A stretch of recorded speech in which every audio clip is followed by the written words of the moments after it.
మాట కూడా అనన్న భార్య పాపం జాలేస్తుంది.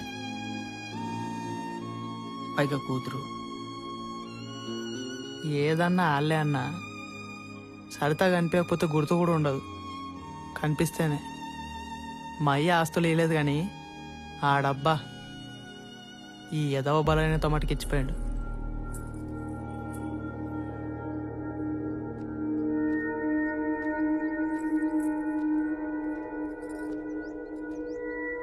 నా వల్లే కదా గొడవలు. అయితే అవని ఎన్నాళ్ళు నా బుర్ర పనిచేస్తలే చెప్తున్నా.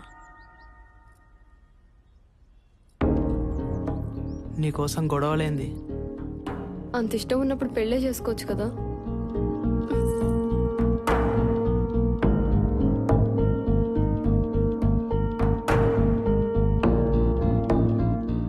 నా కూతురు నాకు తెలుసు, నువ్వు నీ గురించే ఆలోచిస్తావు. నాకు సంబంధం వచ్చింది, పెళ్లి చేసుకుంటాను. బాగుంటాడా? ఓ, నచ్చితే చేసుకో. నా మీద కోరిక ఉన్నప్పుడల్లా చెప్పు, కలుస్తుందాం. నీకెప్పుడు కావాలన్నా ఉంటా.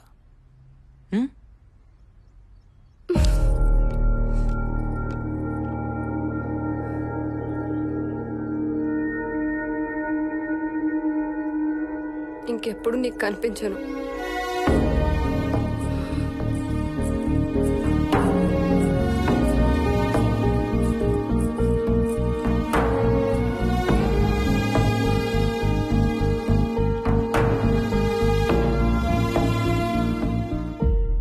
అవునా? ఇప్పుడే సార్తో మీటింగ్ అయింది. ఎవరు వచ్చినట్టున్నారు, ఒకసారి చూసొస్తా. ఎవరు? ఏమో తెలీదు.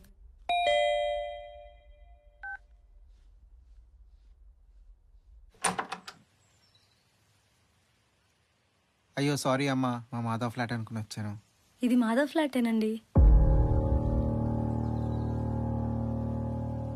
లోపలికి రండి.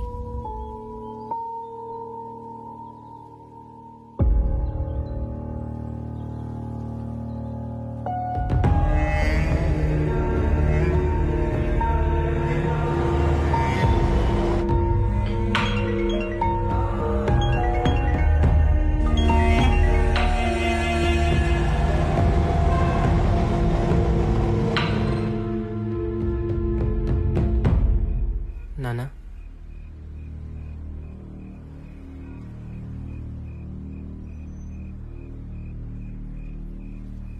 జంధ్యమేదిరా అంటే తప్పు చేస్తున్నావు నీకు తెలుసు. చిన్నప్పటి నుంచి నీకేది కావాలన్నా కాదనలేదు, నీకు నచ్చినట్టే ఉన్నావు. ఏ రోజు ఇది మన సంప్రదాయం, మన ఆచారం, మనం ఇలాగే బ్రతకాలని ఎప్పుడూ నేను చెప్పలేదు. కాలంతోనే కదా. కానీ కుటుంబం అనేది అస్తిత్వానికి మూలం రా. నువ్వు దాన్నే వదిలేస్తావు అనుకోలేదు. నేనేం చెప్తున్నానో నీకు అర్థమవుతోందని నాకు తెలుసు. వచ్చి నీ భార్యను తీసుకెళ్ళు. అమ్మకి తగ్గగానే నా భార్యను నేను చూసుకోగలను, నీ భార్య నువ్వు తీసుకెళ్ళు. ముందు అనుకున్నదే కదా ఏదో ఒక రోజు డెసిషన్ తీసుకుందామని. అందుకే నేను వెళ్ళిపోతానన్నాను. ఎక్కడికి వెళ్తావు? బెంగళూరు. నువ్వు బెంగళూరు వెళ్ళిపోయినంత మాత్రాన మన ప్రాబ్లం సాల్వ్ అవుతుందా? సొల్యూషన్ మాత్రమేముంది? పెళ్లి చేసుకుందాం. ఎమోషనల్ డెసిషనా? పెళ్లి చేసుకున్నాక బెంగళూరు వెళ్ళు. ఇప్పుడు ఊరు వెళ్ళొస్తున్నాను కదా, అలాగే బెంగళూరు వస్తాను. లేదా నువ్వే ఇక్కడికి రా. ఏదో ఒక రోజు తెలుస్తుంది కదా. Fine, life will adjust. ఆలోచిద్దాం. ఇప్పుడైతే పడుకో.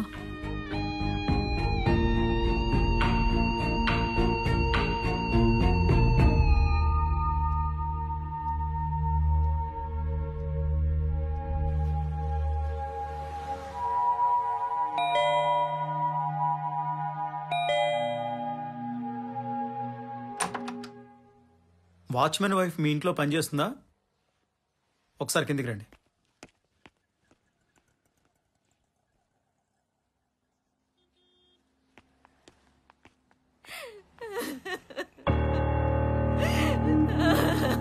ఇవ్వకూడదనుకుంటేనే ఇచ్చావు. అప్పుడే 100 ఏళ్ళు నిండిపోయినాయా తల్లి?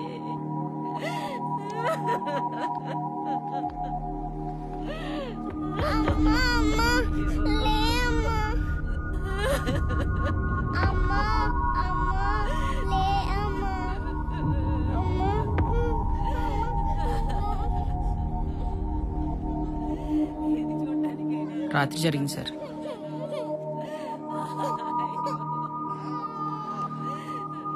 దేవుడా, ఈ వయసులో నాకు ఇంత కడుపు మంట ఇచ్చావే దేవుడా. అమ్మా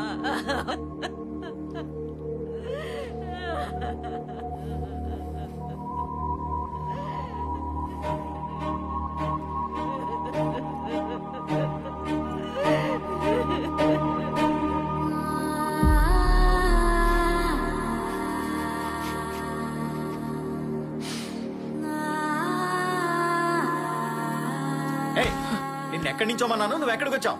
లే లే. నా భార్య సార్. చంపినప్పుడు నీకు భార్య అని తెలీదా? నేను చంపలేదు సార్. అయినా నేనెందుకు చంపుకుంటా సార్? కొట్టినా అదైతే నిజమే, కానీ అట్లా వస్తుందని నేను అనుకోలేదు సార్. ఈ కొట్టడాలేంటో సిఐ గారు వస్తున్నారు, స్టేషన్కి వెళ్ళాక తెలుస్తుంది కదా.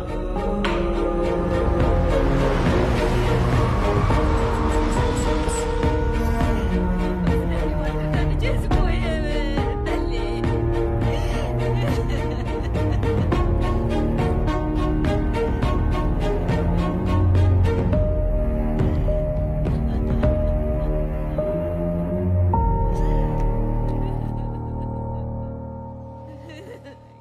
బాడీని మార్చరికి తీసుకెళ్లి వీళ్ళ స్టేషన్కి తీసుకెళ్ళండి. సార్ సార్ ఒక్కసారి నా కూతురు సార్. ఇప్పుడు గుర్తొస్తారా మీ కూతుర్లు? తీసుకెళ్ళండి.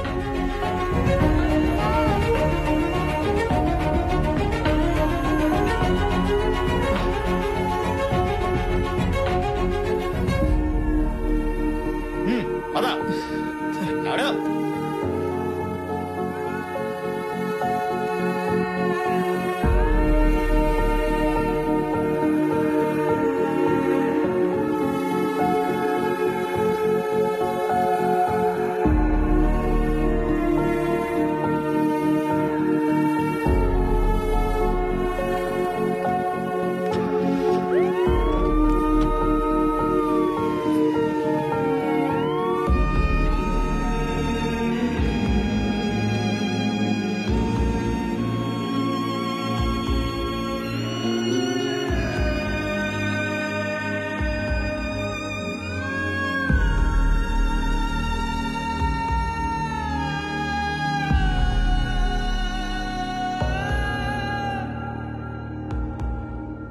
నిన్నటి వరకు నా కళ్ళ ముందు తిరిగిన పచ్చని కుటుంబం సార్. ఇప్పుడు వాడికి ఎన్నోసార్లు చెప్పాను సార్, బలహీనత అన్నా అనేవాడు.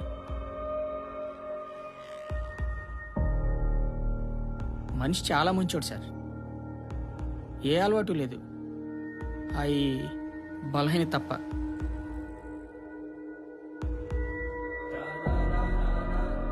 కూతురంటే ప్రాణం సార్. దాన్ని వదిలి ఉండేవాడు కాదు. ఆ పిల్ల కూడా అస్తమాను నాన్న నాన్న అన్న మాట తప్ప అమ్మ అనే మాటే వచ్చేది కాదు. అలాంటిది అమ్మ ఏడుస్తుంటే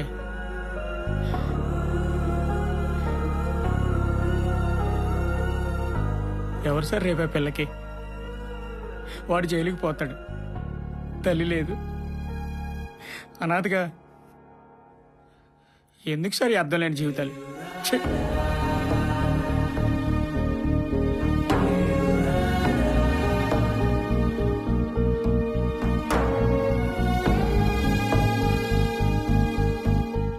మాధవ్, ఏ ప్రాబ్లంకి సొల్యూషన్ బయట దొరకదు, అది మనలోనే వెతుక్కోవాలి.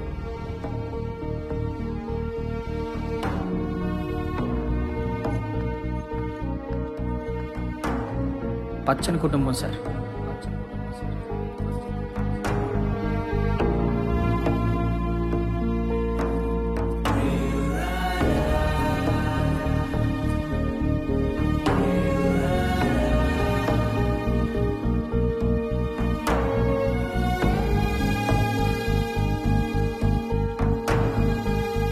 ఎవరు సార్ రేపే పిల్లకి?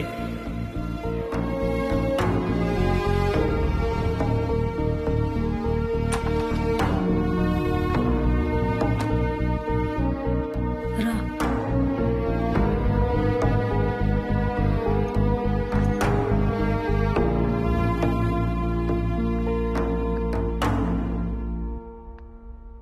Are you okay?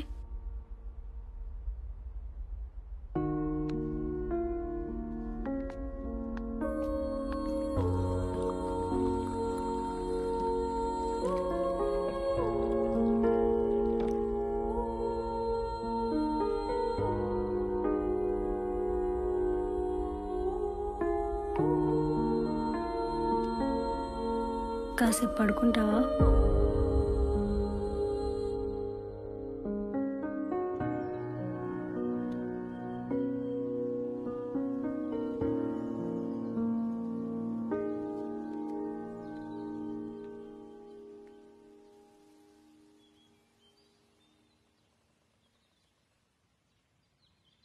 నీకు నీ కూతురు గుర్తొచ్చింది కదా?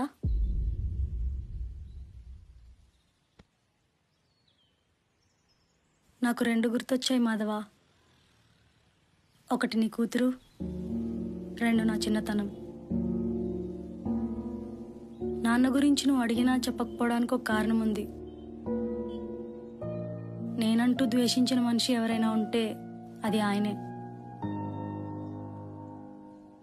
తనకంటూ ఓ భార్య కూతురు ఉన్నారని తెలిసి కూడా మరో ఆమె ప్రేమలో పడి అమ్మను విడాకులు అడిగారు. అది తట్టుకోలేక అమ్మ పోయింది. పోయినప్పుడు ఎవరి చేతుల్లోనో ఉన్న నన్ను మా అమ్మమ్మ అలాగే తీసుకెళ్ళిపోయింది.